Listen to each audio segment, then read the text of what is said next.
substance-related disorders looks at all of the ways that substances are misused and become a dominant part of a person's life. There are several terms that are important to understand when we look at substance use and the different classifications of the disorders. The first one is substance abuse. What is it that constitutes substance abuse? Well, it is excessive use of a substance such that you engage in dangerous behavior like driving while under the influence of alcohol, and continuing to use the substance despite the fact that you are that there are problems in your living, socially, psychologically, employment. So, as in all of the past disorders, this theme of there has to be a function, one or more of these domains, socially, psychologically, health-wise.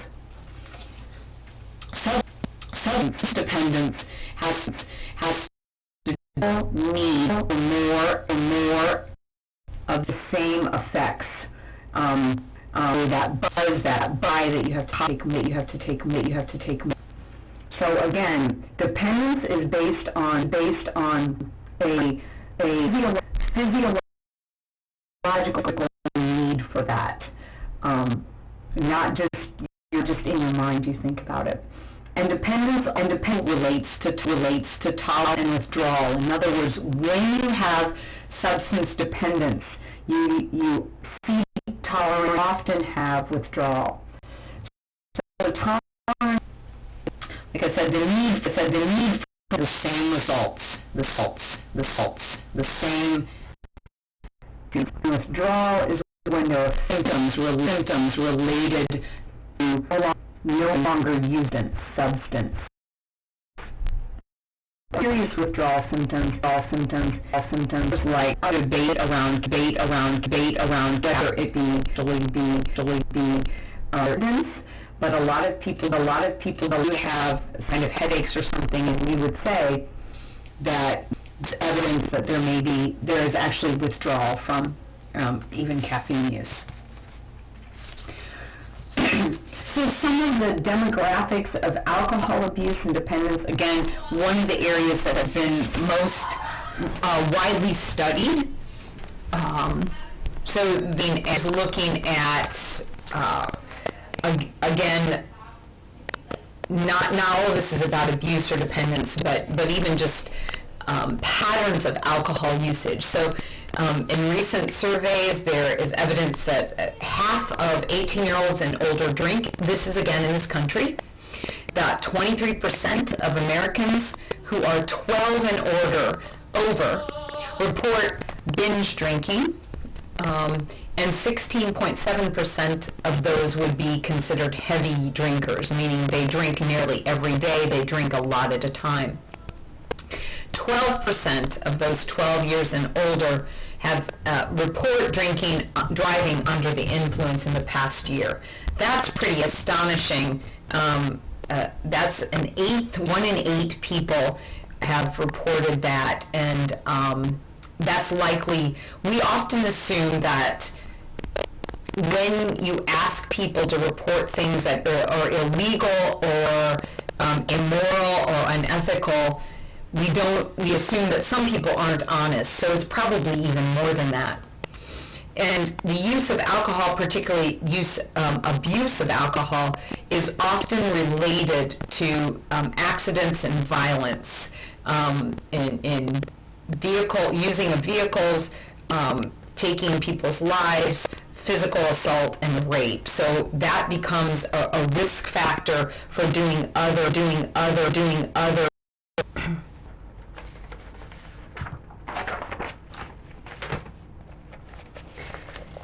So what is going on in the brain when we look at alcohol usage?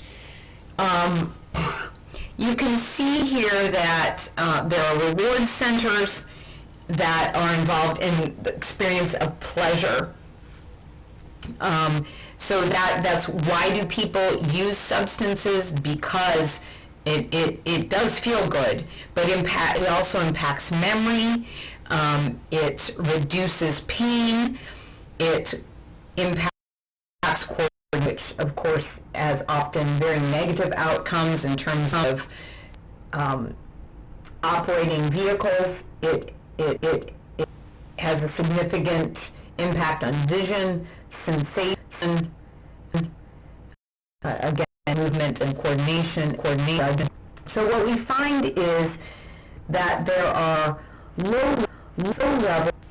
So sorry here. Activity in pleasure areas.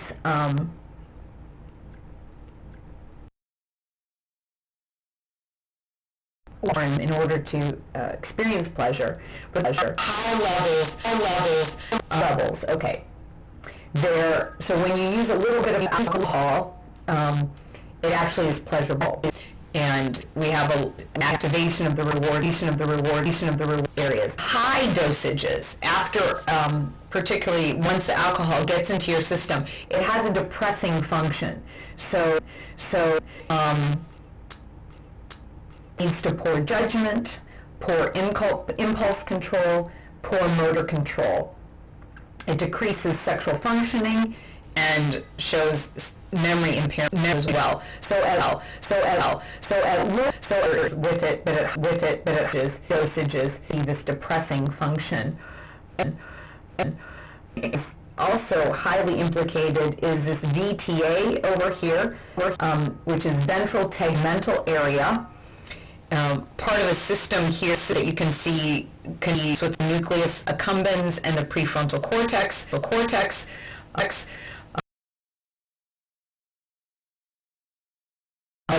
In that area.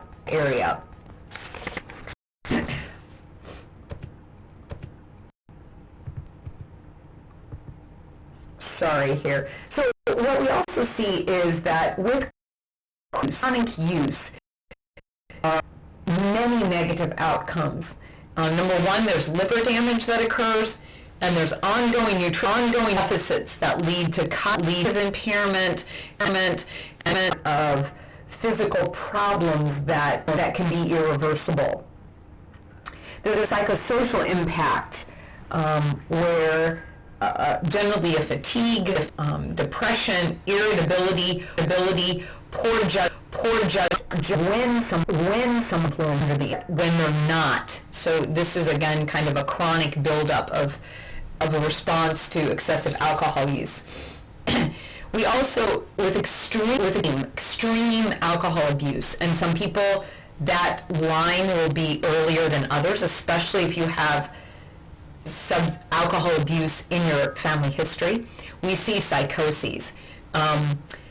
And there are actually two different kinds of severe presentation of psychotic-like episodes. One is called alcohol withdrawal delirium, and this can occur after a long episode of excessive drinking, where a person is disoriented, they have hallucinations, often relating to seeing animals moving, so they're visual hallucinations, that they then have great fear of these things.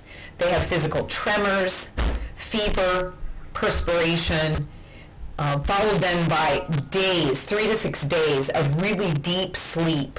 And then eventually, generally, they can come out of this. This is a presentation. Alcohol and necessarily called Korsakoff syndrome from the man who first discovered it. And this is an irreversible severe brain damage and functional impairment related to memory deficits. People confabulate. That means fill in the blanks. They don't remember things, and so it almost sounds like they're lying in, but they fill in the spaces of what they don't remember. But it's different than lying to get out of being responsible for something.